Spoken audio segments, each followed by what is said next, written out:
Saludos a todos, señoras y señores, y bienvenidos a nuestro programa, a este 30 minutos que hoy dedicamos a Yugoslavia, un país que desde el pasado 15 de mayo se encuentra sin presidente y al borde de una guerra civil. La angustiosa situación económica que viven los yugoslavos, que ha ido empeorando desde la muerte del mariscal Tito, ha servido, entre otras cosas, para aumentar el odio y el miedo entre las diferentes nacionalidades, especialmente entre serbios y croatas, cuyo enfrentamiento viene de muy lejos. Y resulta que Madrid no es ajena a esta complicada historia. Estamos en el cementerio de San Isidro, porque aquí, en este lugar, se encuentra enterrado Ante Pavelić, el que fuera jefe del Estado croata independiente que se constituyó durante la Segunda Guerra Mundial bajo el control de la Alemania nazi. Años después, Pavelić, perseguido y acosado, encontró refugio en la España franquista, donde murió en el año 59. Había dirigido su odio directamente contra los serbios en un régimen dictatorial basado en el terror de los ustachis, que no duró demasiado, pero que ha sido imposible de borrar de la memoria de serbios y croatas. 50 años después, las relaciones entre estos dos pueblos están más deterioradas que nunca. Croacia ha amenazado con declararse independiente a finales de este mismo mes y Europa teme que sea imposible mantener una Yugoslavia unida. Un equipo de 30 minutos ha viajado hasta allí para ver de cerca lo que está ocurriendo, para comprobar lo difícil que resulta mantener unido un país que, como tantos otros, se creó de una forma escandalosamente artificial.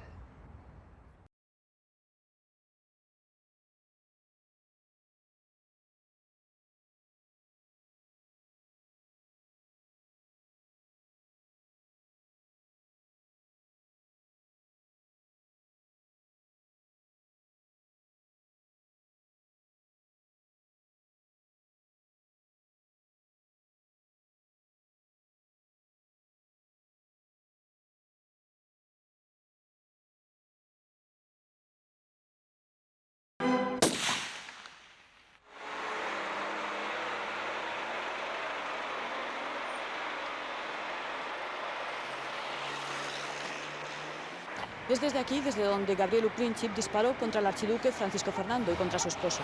Era un nacionalista serbio que pedía la emancipación de Bosnia del Imperio Austrohúngaro y su unificación con Serbia. Fue el disparo de un nacionalista serbio el que puso en marcha el mecanismo que llevó a la primera gran carnicería europea de este siglo. Austria acusó al gobierno de Serbia de haber instigado el asesinato y le declaró la guerra. Rusia, Francia e Inglaterra, los países del Entente, se pusieron del lado de Serbia. Rusia y Turquía se alinearon con la corona austrohúngara. De la recomposición del mapa europeo tras la Primera Gran Guerra nació Yugoslavia, el país de los eslavos del sur. Un mosaico de nacionalidades, religiones, lenguas y culturas no solo distintas, sino enfrentadas a lo largo de la historia.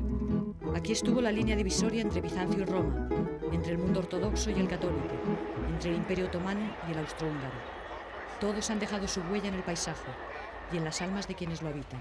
Serbia es ortodoxa y también un poco turca, especialmente orgullosa de un pasado de guerras constantes que le permitió liberarse del dominio otomano sin caer bajo el de los Habsburgos, el extremo más occidental de Oriente o el más occidental de Occidente, donde uno y otro mundo se tocan.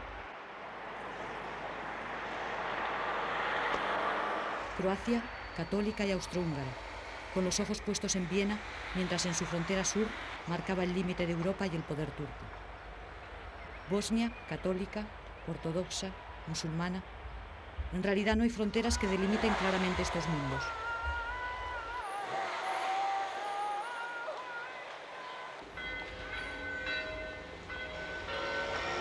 Sarajevo, capital de la República de Bosnia, un nombre trágicamente ligado a la historia europea y quizás también la ciudad que mejor expresa la diversidad yugoslava.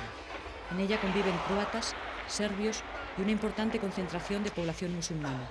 Son descendientes de serbios ortodoxos convertidos al Islam durante la dominación otomana. En medio de esta fervorosa eclosión de afirmación nacionalista que amenaza con romper la entidad yugoslava, ellos tienen su propia seña de identidad, la religión. Soy primero musulmán, después yugoslavo. Como buen musulmán para este comerciante de Sarajevo, la hospitalidad es la primera regla. Mientras nos ofrecía un café a la puerta de su tienda, nos habló de los tiempos de Tito, cuando se decía que todos eran comunistas. En realidad, dice, todos conservamos nuestras creencias. Nuestra seña de identidad es la religión. Fue en estas montañas de Bosnia donde se gestó el sentimiento de identidad yugoslava, en la lucha partisana contra la ocupación de los alemanes. Josip Broz Tito, dirigente de los partisanos comunistas, era croata. En sus filas había serbios, bosníacos, croatas, macedonios. Cuando las tropas aliadas entraron en Yugoslavia, el país estaba ya prácticamente liberado. Pero también en esa época se produjo la herida más profunda en las relaciones entre serbios y croatas. Al amparo de la ocupación alemana, Ante Pavelić, líder de los fascistas croatas, proclamó el Estado independiente de Croacia. Sus milicias, los Ustachis, asesinaron entonces a cientos de miles de serbios. Todo este campo es una gran tumba. Es Jasenovac, un lugar idílico a las orillas del río Sava. Aquí estuvo el mayor campo de concentración dirigido por los Ustachis. Aldeas enteras de población serbia fueron exterminadas. No los matéis rápidamente. Haced que sus gritos se escuchen en kilómetros a la redonda. La frase es de Ante Pavelić. El nombre de Jasenovac está grabado con sangre en la historia de Yugoslavia. Ahora vuelve a sonar, quizá con demasiada frecuencia. Era en vagones como este, aquí los traían. Unas 700.000 personas fueron asesinadas en este campo. La mayoría serbios. También había judíos, gitanos, partisanos, comunistas. Pero esto no solo fue un campo de exterminio.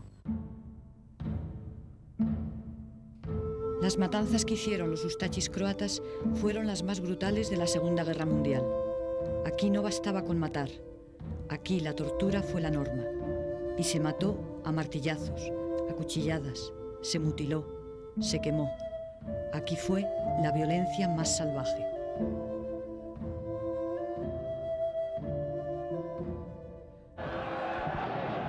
Zagreb, 18 de mayo de 1991. El día antes del referéndum para la independencia de Croacia. El Estrella Roja de Belgrado juega contra el Dinamo de Zagreb.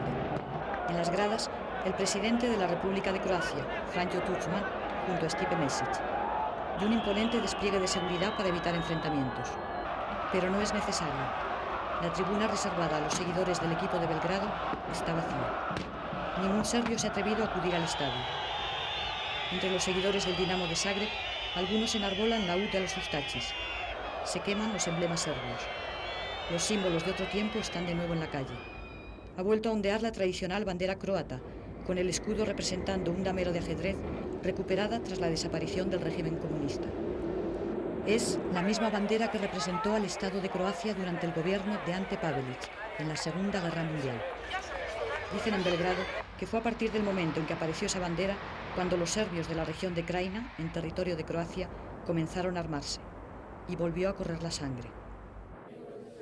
Suze ove djevojčice za mučki ubijenim ocem Željkom Hrala i Sevajca iz Srbije. Son los funerales de los 12 policías croatas asesinados por milicias serbias paramilitares en la localidad de Borovo Selo.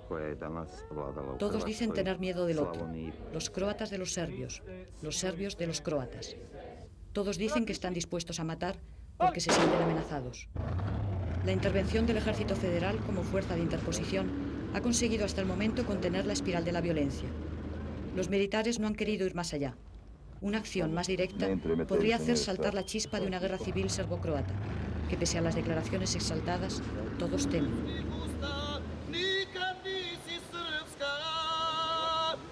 Pero el odio puede ser también un negocio rentable. Este hombre pasa el día entero en esta plaza de Belgrado cantando canciones nacionalistas serbias que hablan de la Segunda Guerra Mundial y del horror de los Ustachis. Según dicen aquí, consigue unos ingresos bastante superiores a los de un funcionario de la Administración Federal. La pasión nacionalista se alimenta fácilmente de viejos rencores y es fácilmente manipulable. Estos son símbolos chetniks, los antiguos soldados del ejército serbio que durante la ocupación alemana comenzaron luchando en el mismo frente que los partisanos comunistas, pero terminaron enfrentándose a estos y llegaron a colaborar con los alemanes. Son furiosamente nacionalistas, monárquicos y anticomunistas. Son también en estos días un espectáculo frecuente en las calles de Belgrado. Proclaman su particular cruzada anticroata y reclaman la Gran Serbia que incluiría la región de Krajina en territorio de Croacia. Su líder, Vojislav Šešelj, doctor en ciencias, encarcelado durante la época de Tito. I nisu mu ustaše Los ustachis no se atreven a luchar en el campo de batalla. Solo atacan cuando son 15 contra 1 y matan por la espalda, como han hecho siempre a lo largo de la historia.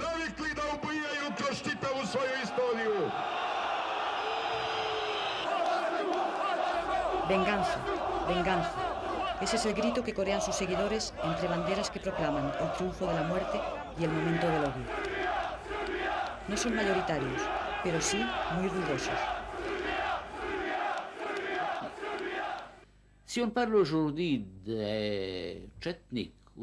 Cuando se habla hoy de chetniks y ustachis, ambos tienen una misma denominación, que Europa comprende muy bien. La Europa occidental es la extrema derecha. No sé en España, pero en Francia los llamarían neofascistas y en Alemania neonazis.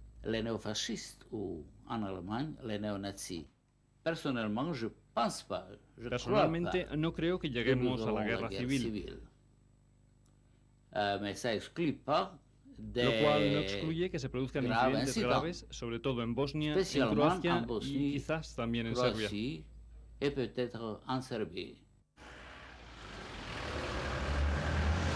De todos los países del ámbito comunista, Yugoslavia parecía el mejor preparado para hacer una transición sin traumas al sistema pluripartidista y a la economía de mercado. Había sido el rostro más afable del socialismo, con un margen de libertad política impensable en el resto de los países del este, y una peculiar planificación económica de carácter autogestionario muy distinta de la de sus vecinos comunistas. El estalinismo nunca llegó a Yugoslavia, pero una especie de dramática ironía la ha situado ahora en el furgón de cola de esa transición. La estructura federal, ideada por Tito, se desmorona. Yugoslavia está integrada por 6 repúblicas. Serbia, la mayor de todas y cuya capital, Belgrado, es también capital de la Federación, con 2 regiones autónomas asociadas, Kosovo y Voivodina. Croacia, que incluye en su territorio la región de Krajina, de población mayoritariamente serbia. Eslovenia, la más definida desde el punto de vista étnico. Bosnia-Herzegovina, multiconfesional y mezcla de nacionalidades. Montenegro, estrechamente vinculada por historia a Serbia. Y Macedonia, la única de población no eslava. Desde la muerte de Tito se estableció una presidencia colectiva de la Federación con representantes de cada una de las repúblicas y de las regiones autónomas. Y un presidente rotativo, cargo que por riguroso turno le corresponde asumir cada año al representante de cada una de las repúblicas y regiones autónomas. El rechazo de Serbia a que el croata Stipe Mesic asumiera la presidencia federal según el sistema rotativo creó una crisis política sin precedentes y ha ahondado aún más las diferencias entre las repúblicas. Eslovenia y Croacia rechazan la actual estructura federal y proponen una confederación de repúblicas soberanas e iguales. El término iguales tiene su sentido. Ambas repúblicas siempre han acusado a Serbia de escudarse en el mantenimiento de la federación para defender sus pretensiones hegemónicas. No hay banderas yugoslavas en Ljubljana ni en Zagreb, pero tampoco hay fronteras, ni monedas distintas, ni siquiera la posibilidad de una economía realmente autónoma. Slijedi predstavnički odred Mornaričke brigade. La proclamación de independencia es más que nada una declaración de intenciones y se ha empezado creando el germen de un ejército propio, suficiente para poner en pie de guerra a la población serbia de Krajina, en la República de Croacia. Una reacción en cadena en la que las acusaciones se entrecruzan y se llega a la absurda pugna de quién empezó primero. Mientras los políticos siguen con sus peleas y pasándose la pelota unos a otros, aquí la gente cada vez vive peor. A algunos esta situación ya les ha costado la vida y hay gente que ya no tiene ni para comer.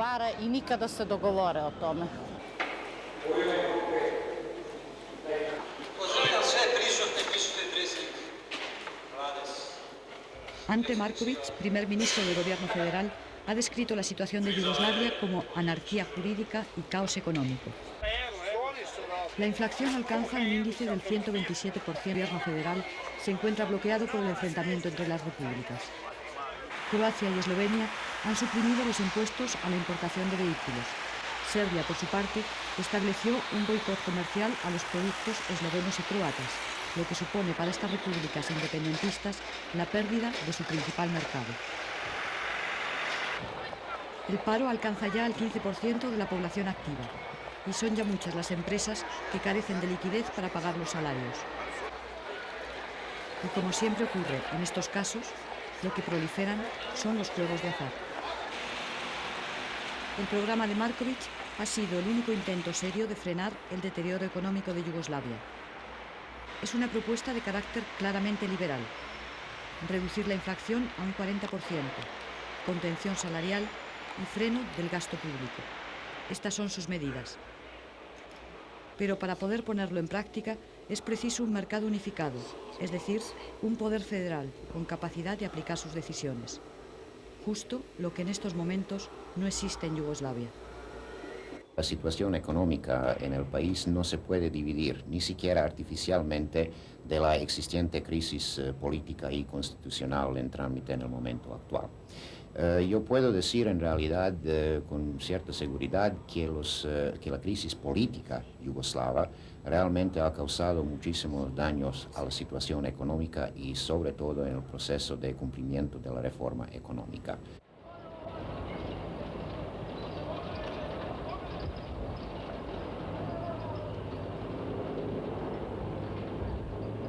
Al borde de la guerra civil, al borde de la catástrofe económica. Este país parece haberse acostumbrado a convivir con la proximidad del abismo. Pero pese a lo alarmante de los datos económicos, Yugoslavia no ofrece una imagen de grave deterioro económico. Tiendas, restaurantes, cafeterías, todo está lleno. El desastre económico y los resentimientos que enfrentan a las nacionalidades están en boca de todos. Pero hay una evidente alegría de vivir, que las sombrías amenazas del futuro no han conseguido quebrar.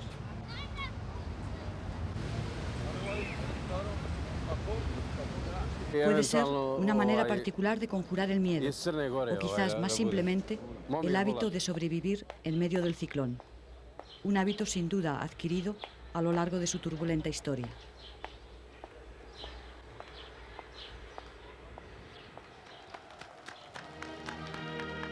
Pero hay un punto en el que los yugoslavos, enfrentados en casi todos los terrenos, parecen estar de acuerdo. La responsabilidad de la actual crisis y del riesgo de un estallido de violencia incontrolable es de los dirigentes políticos. Si hay un culpable, son los políticos serbios, croatas, eslovenos, macedonios, musulmanes, que manipulan a la gente sencilla para su provecho. Les gens ordinaires pour leur but.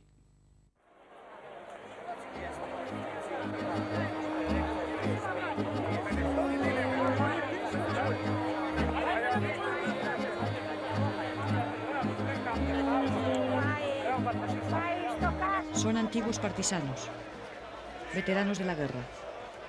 Si se les pregunta ¿de dónde eres?, su respuesta posiblemente será «soy yugoslavo».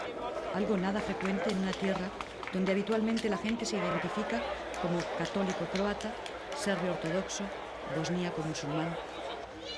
Han salido a las calles de Belgrado para defender ese sentimiento de identidad yugoslava que vieron nacer emboscados en las montañas durante la lucha guerrillera. Apenas hace unos años eran héroes nacionales. Ahora ven como grupos de jóvenes Chechenios les increpan y les llaman traidores a Serbia. Iros a Zagreb, les dicen. Y el insulto más terrible, Ustachis. Quizás Yugoslavia no sea sino un sueño soñado por esos hombres y que desaparecerá cuando ellos cierren los ojos definitivamente.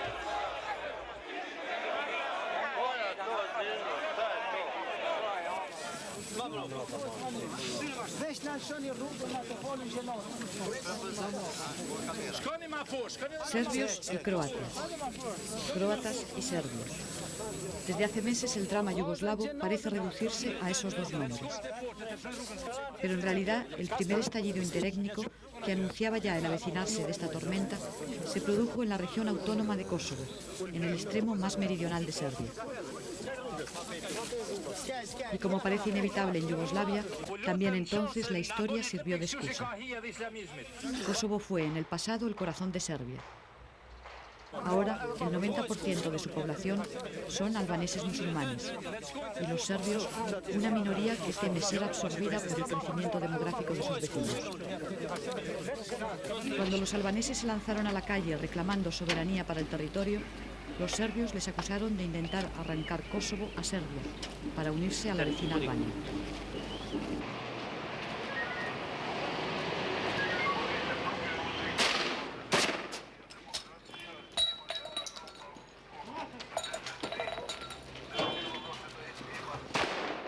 Los disturbios alcanzaron tal grado de violencia que tuvo que intervenir el Ejército Federal y quedó suspendido el Estatuto de Autonomía de Kosovo. Fue el inicio de una cadena. La cuestión de Kosovo alimentó el nacionalismo serbio y este a su vez aceleró el proceso secesionista en las repúblicas de Croacia y Eslovenia.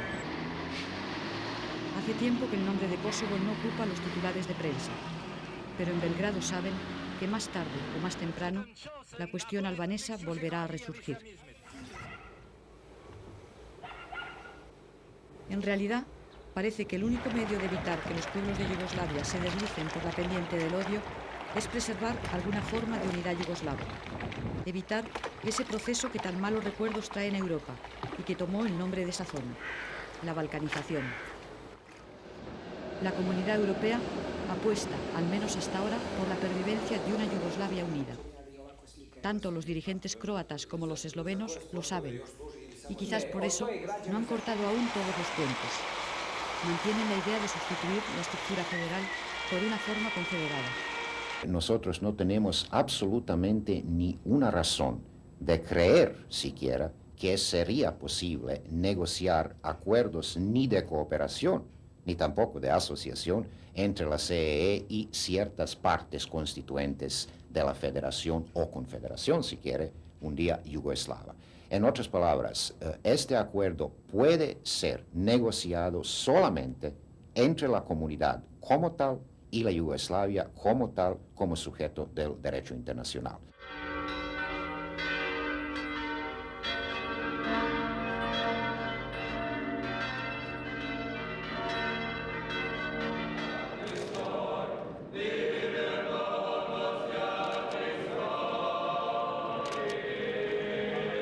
Es la primera vez desde comienzos de siglo que una imagen así se produce.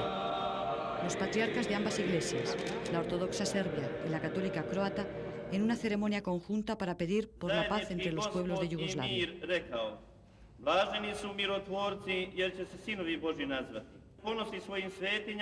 Nos dirigimos a vosotros, cristianos ortodoxos y católicos, y a los creyentes de otras confesiones.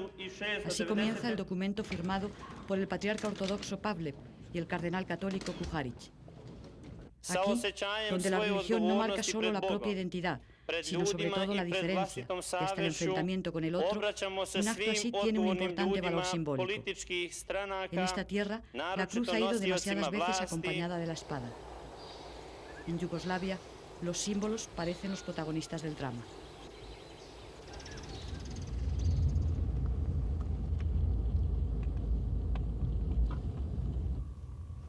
La región de Krajina es una zona prácticamente cerrada. Controles de la policía croata, del ejército federal, de las milicias paramilitares serbias y de vez en cuando, no con demasiada frecuencia, la noticia de que se ha producido un nuevo muerto. Lo que sí se sabe es que tanto croatas como serbios en esta zona están armados. Y muchos se preguntan de dónde llegan tantas armas. No hay respuesta. En Zagreb acusan al gobierno de la República de Serbia de haber comenzado a armar a la población de Krajina desde el momento en el que Croacia proclamó su voluntad de constituirse en república soberana.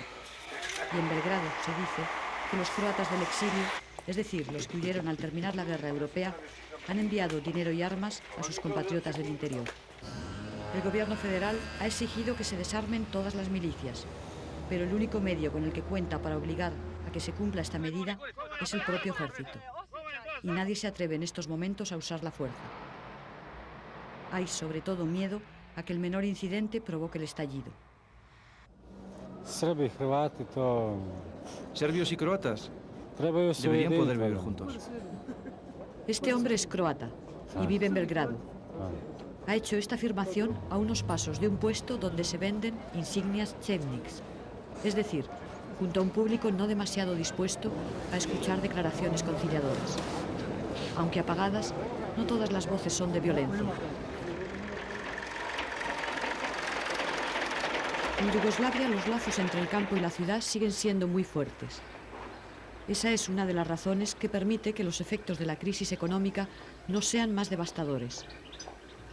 Dicen que aquí nunca se ha pasado hambre, ni siquiera durante la guerra.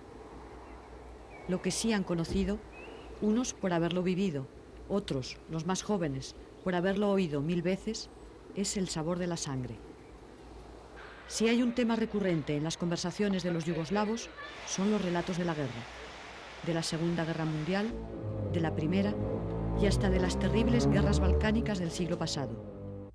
Y todas parecen haber ocurrido ayer. De la que puede venir mañana, hablan menos. En las aldeas, incluso en las zonas alejadas de las áreas conflictivas, la gente se muestra recelosa, especialmente con la prensa. Explican que están cansados de ver cómo se han utilizado sus palabras para atizar el fuego del conflicto. Así que prefieren no hablar. De cualquier modo, es difícil encontrar a alguien que no vislumbre todavía la posibilidad de un entendimiento. Parece que afirmar lo inevitable de la guerra es como estar dispuesto a ir a ella. Y pese a la pervivencia de los rencores, las acusaciones mutuas, incluso la manipulación del sentimiento nacional, hay mucha gente en Yugoslavia que quiere simplemente que la dejen vivir. Zbog tebe niko ne dam da me voli, a duša boli.